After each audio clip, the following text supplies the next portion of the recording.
আজকে সকালটা শুরু হয়েছিল দারুণ একটা ব্রেকফাস্ট দিয়ে, আর সেটা হচ্ছে এগ স্যান্ডউইচ। আর এটা যতটা ভালো খেতে ততটাই সহজ এটা বানানো।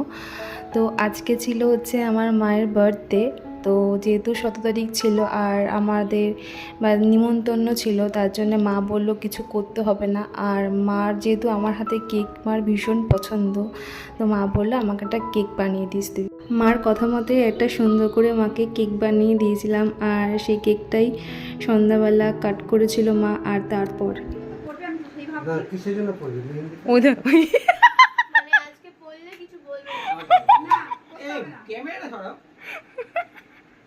কিন্তু অভিকে নিয়ে মজা করতে করতেই আজকে সন্ধ্যাটা দারুণভাবে কেটে গেছিলো। আর মাকে যেহেতু রান্না করে খাওয়াতে পারিনি, তার একটা আফসোস ছিল আমার। তো মাকে গিফট থেকে বঞ্চিত করিনি, মাকে মার মন মতোই গিফট দিয়েছি। তো আজকের ভিডিওটা এই অবধি, দেখা হবে নেক্সট ভিডিওতে। বা